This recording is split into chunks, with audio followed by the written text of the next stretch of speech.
How did the immigration of millions of Eastern European Jews to America between 1880 and 1925 change the face of the American Jewish community? So what were some of the factors that changed? The rise of Yiddish. All right. Well, you had a large influx of Eastern European Jews, so that changes the demographic composition of the community, and you get a lot more variety, if you will, of rural Jews coming in, and then it creates a very interesting. I can't think of the word.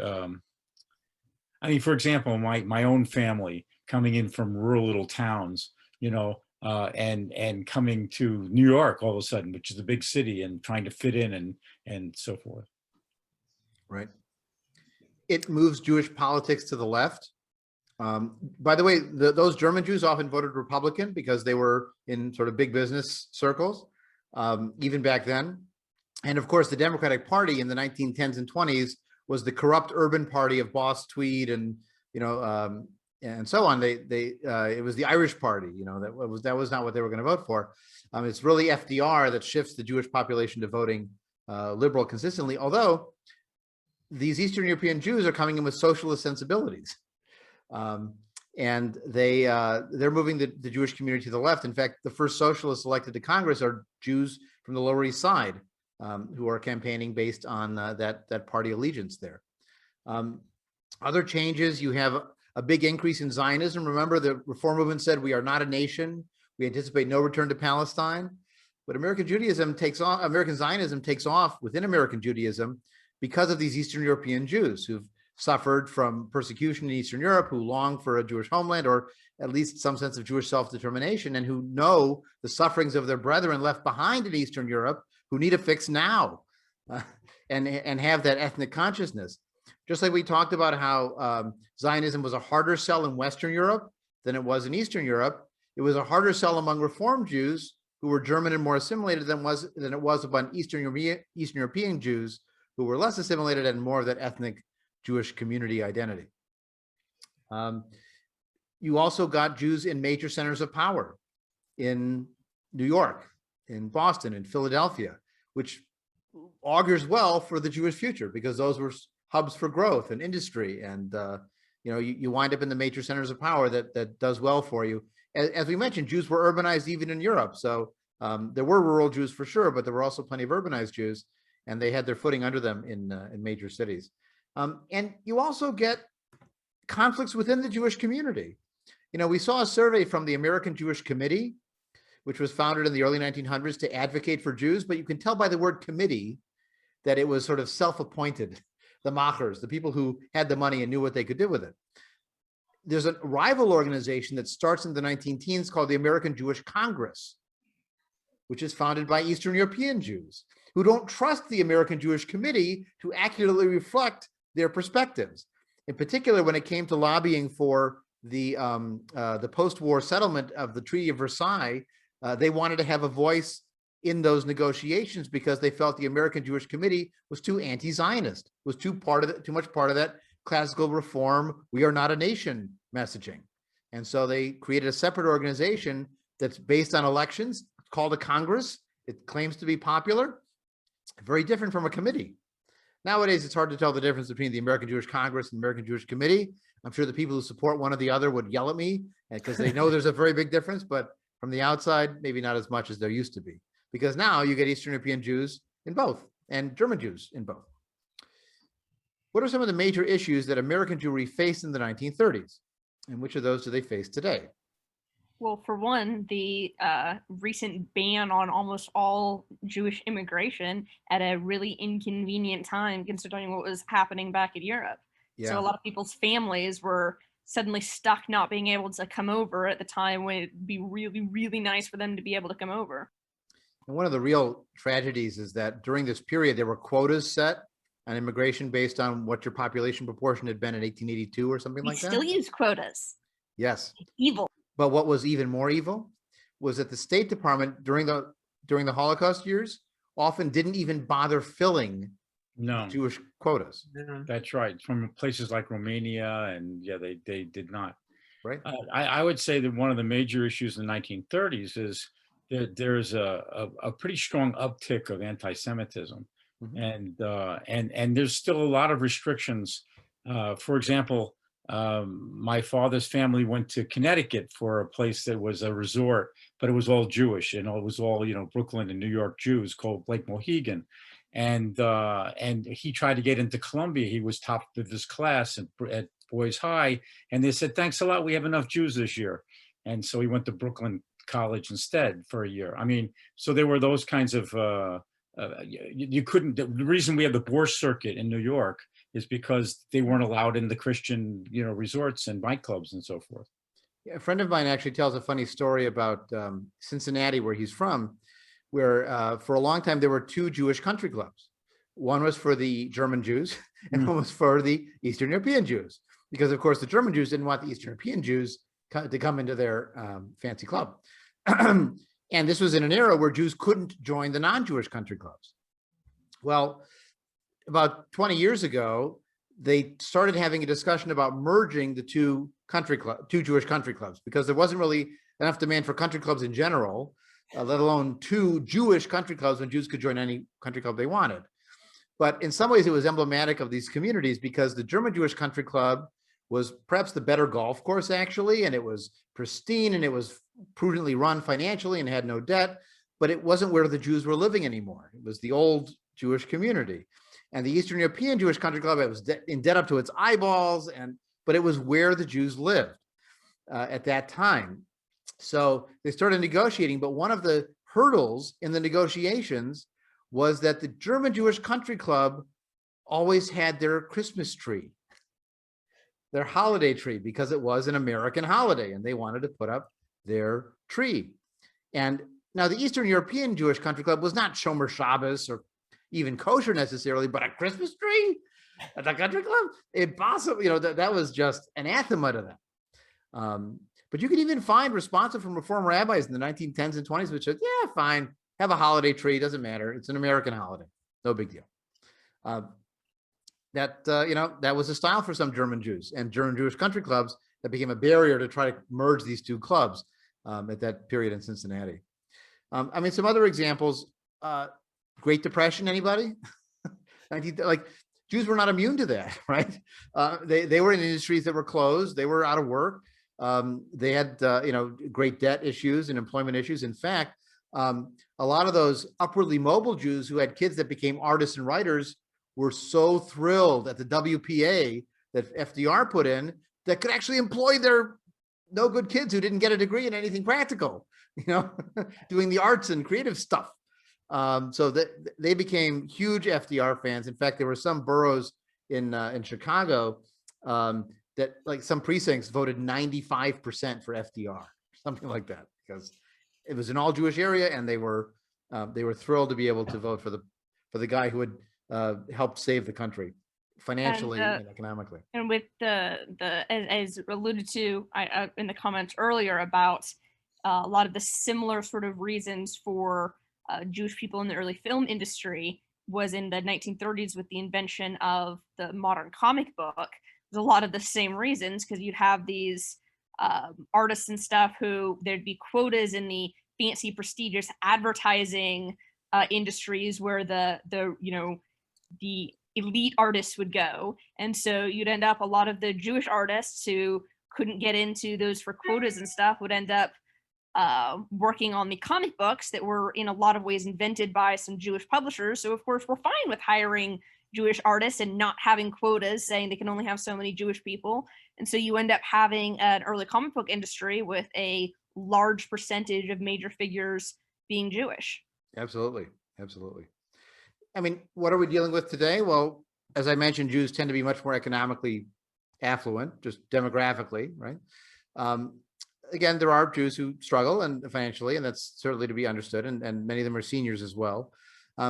We've been much more accepted into American Jewish society. I think, there's not a sense of the foreignness that was the case in the 30s in many circumstances, many circles. We're much more professional than we are proletariat now. Where in the 30s, there were still plenty of Jews working in proletariat style jobs.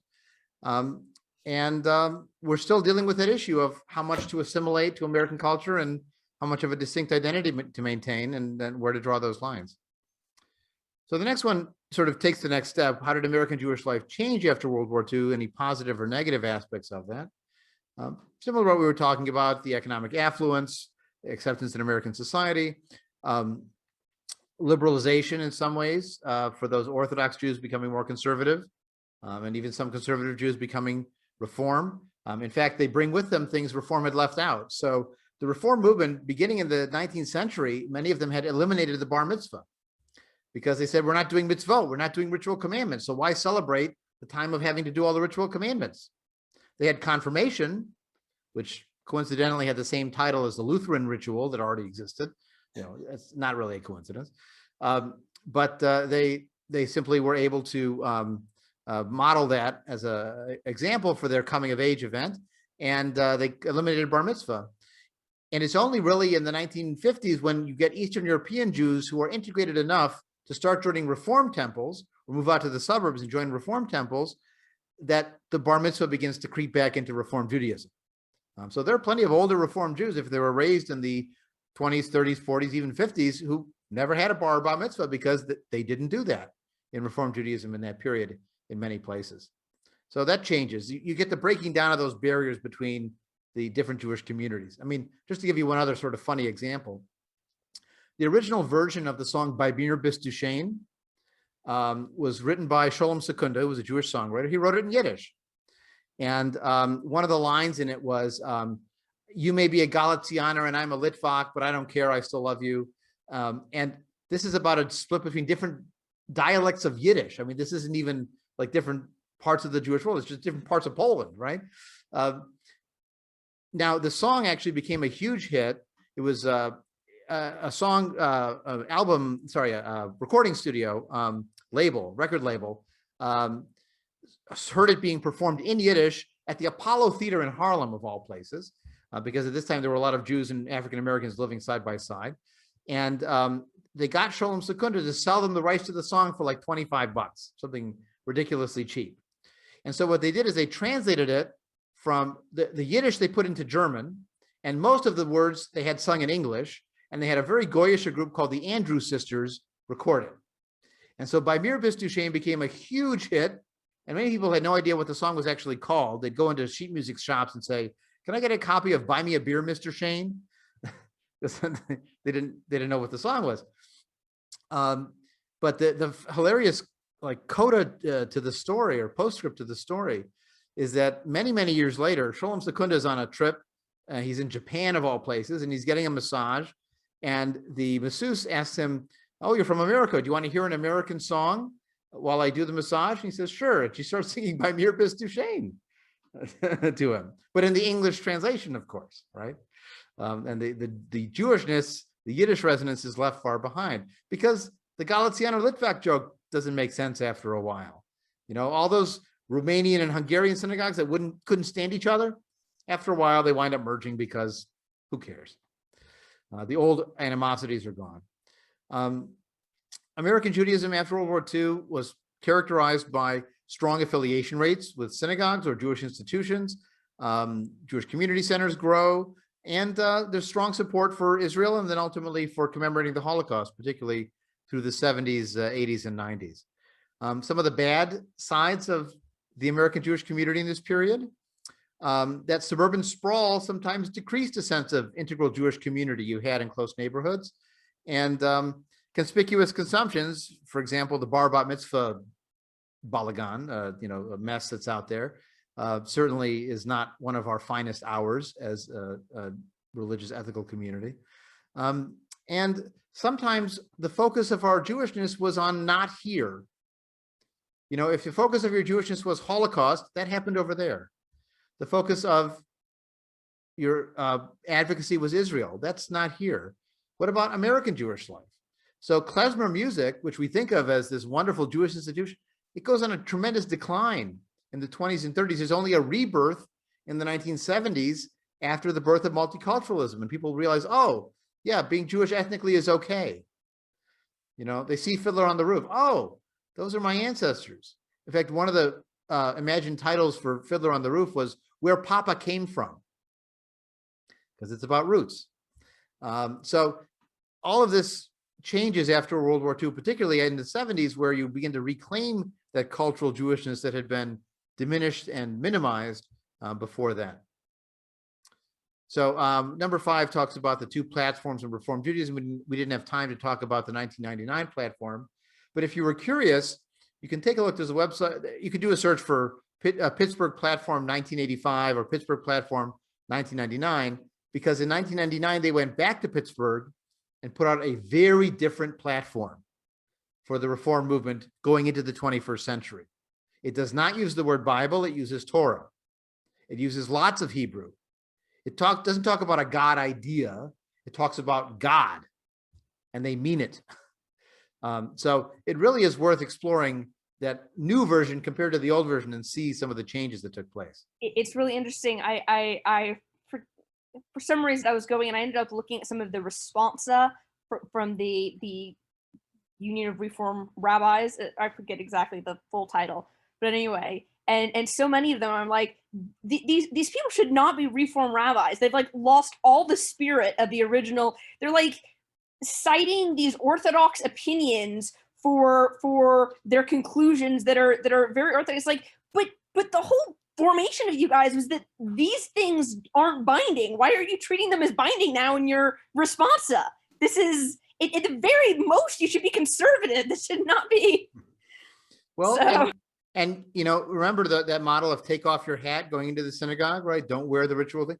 You go into Reform synagogues now. Now they're usually pretty good. If you choose not to wear one, they won't make you wear it. In a conservative synagogue, they'd make you wear it. But a large number of Jews in Reform congregations have decided they want to feel Jewish, and to feel Jewish, they need to look Jewish, and to look Jewish, they need to dress Jewish. And so they put on the traditional ritual garb, even if they never wear a yarmulke any other time. Now, an Orthodox Jew would say, you think God's not watching you when you're not in synagogue? They wear it all the time. But for the Reform Jews, when they're doing Jewish things, they'll look Jewish and dress Jewish because it helps them feel Jewish. And I mean, I'm not one to stop them. There are even some humanistic Jews who might choose to wear a kippah or a talis because it's family heirlooms. It's a sense of the roots and connection. It marks it as different time in some way. That's up to them. You know, they're in charge of their head as much as I'm in charge of my head. So 4 and 6 are somewhat connected. What are some of the most difficult challenges the American Jewish community faces today? And how well does our movement respond to the situation of Jews in America? And we're going to talk about this briefly, but we will have a session coming up once we're done with this curriculum in April. We have a few sessions in May. One of which is going to be looking at sort of a snapshot of the Jewish world today, and we'll talk in more depth on these questions. I know we're already at 9 o'clock our time, and the University of Michigan basketball game kicked off, so sometimes I have to be American and not just Jewish. So what are some of the challenges we face today? What do you think? Well, we have another uptick of anti-Semitism in the last few years, I think, encouraged by the previous administration to some degree, but that's not the whole thing. It's obviously been, it's an anti-immigrant, anti-Jewish, anti-Catholic, anti-Black sort of movement that's rising back up, and that's a challenge. Although I will add, there's also a decent strain of anti-Semitism in the Nation of Islam, and yes, you know, in other communities. In fact, the anti-Semitic rates among Hispanics and among Blacks are actually higher than the general American white population. It's also, you know, inversely correlated to college education, right? So people who are college educated are less likely to be anti-Semitic, and because those populations have less college access, then the education factors into that too. But it's not just a white nationalist perspective that has some anti-Semitic elements to it. I mean, I'll mention just one example. You know, before she received a better political education, the Minnesota representative Ilhan Omar put out stuff about Jews mesmerizing the world. Yeah, you know? yeah. And I mean, she's since, you know, apologized and learned and grown on that front. But, you know, when she was just a layperson out there, that was part of her community.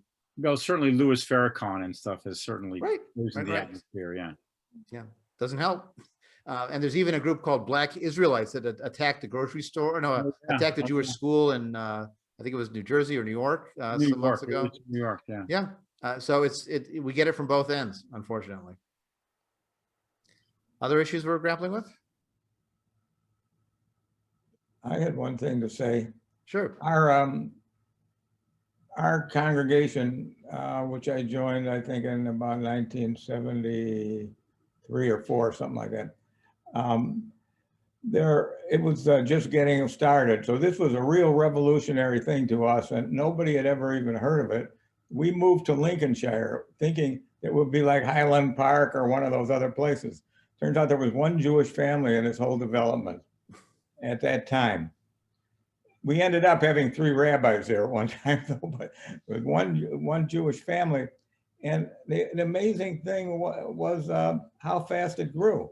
And then I was knocking on doors for a political candidate, and I'm noticing Swanson, a Jewish mezuzah on the door. You know, all these names that weren't Jewish, these people were here. So anyway, when my oldest son was 55 now, he was bar mitzvahed by Dan Friedman, and 13 years old.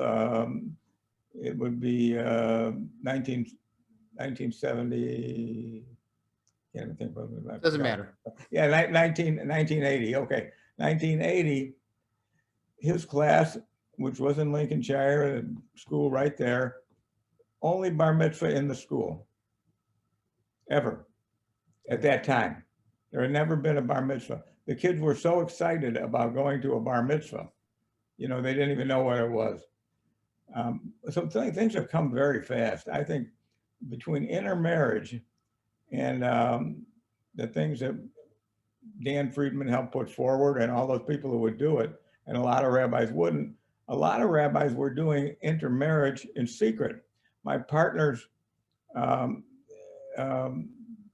was married, probably, I don't remember the exact date, probably early 1980s.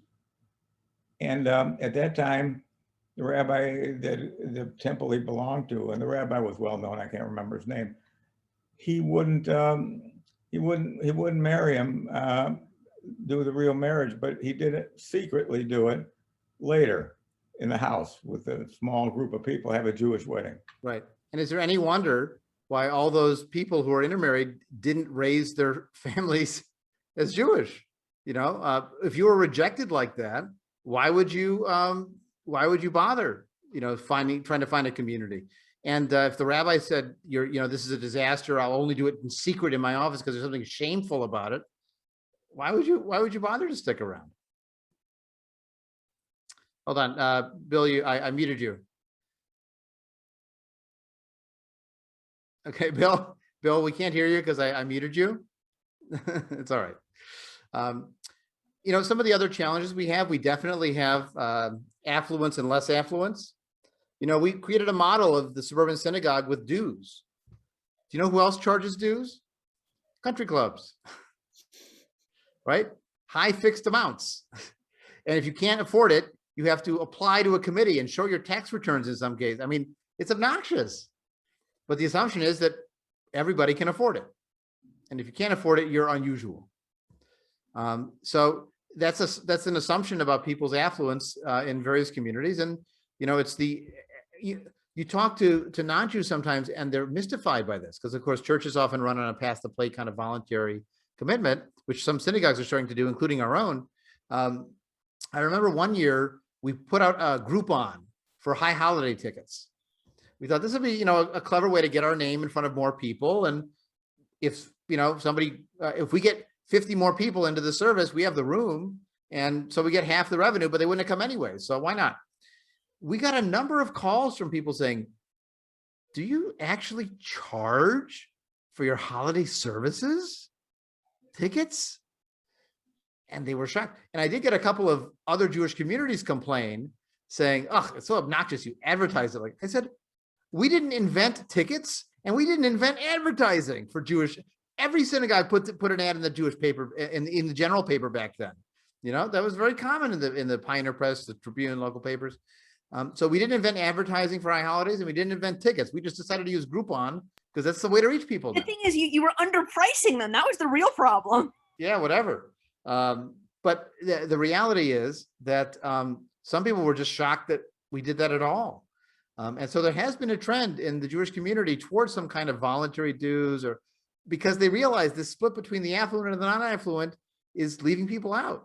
And in an era where fewer and fewer people are members of synagogues by their own choice, you want to lower those barriers as much as possible and make as many people able to join a community that's meaningful to them as possible. Now, we have the ongoing challenge of Jewish pluralism, which is, I do Jewish different than you do Jewish. And can you accept the fact that I make different Jewish choices than you do? Some can, some have trouble with that.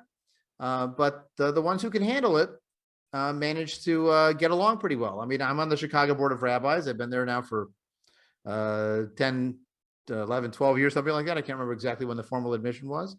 It was a process to get in, but I'm welcome at their meetings. I participate in their programs. I have other rabbis refer weddings to me that they can't do. I actually had one just today that happened from a Reform rabbi in town. Great. You know, I don't, that's the model of pluralism, where people can find a community that works for them and accept different practices as part of the Jewish umbrella, you know, different streams of Jewish life. And we could still do better on the intermarriage front. That's still an ongoing debate and problem. But this is, I would say, one of the downsides for humanistic Judaism is we used to be the only game in town that would do the weddings and would accept the families. And now there are a lot more rabbis. I do 20 weddings a year. I don't do 200 weddings a year. And there are more communities that will accept the families too. And that's good, honestly. It's good that there's more places that people will hear, yes, wonderful, welcome. Because having to go through no, no, no, no, no, the chance they get to us is much smaller before they say, screw this, I'm out of here, or I'm doing it on my own. So in some ways, we're well positioned, I think, because of these secularizing trends, Jewishness as a culture, believing in God, not being core to being Jewish anymore. On the other hand, we're still in the congregational model. And for some people, their secularism goes even beyond joining anything. There was a study that just came out this week showing that for the first time since Gallup began asking the question, a majority of Americans say they are not a member of a religious institution. Only 47%, I think, of Americans are officially members of any religious institution, of any denomination, and 53% are not. It doesn't mean they don't identify as a religion. That's a different number. But being a member, being that low, is shockingly low, because historically it's been 70% or higher going back into the 20s and 30s. So, you know, we'll see what is that good news or bad news for us? That is, are they not members of synagogues, as we saw in that other study, because they don't like the synagogue? It doesn't speak to them as secular Jews? Or are they not members of synagogues because they don't want to join a synagogue? They don't want to join anything Jewish. They do their Jewishness on their own in private with families. It's not an accident that maybe 50% of American Jews fast for Yom Kippur, but 70 to 80% light Hanukkah candles or have Passover Seders.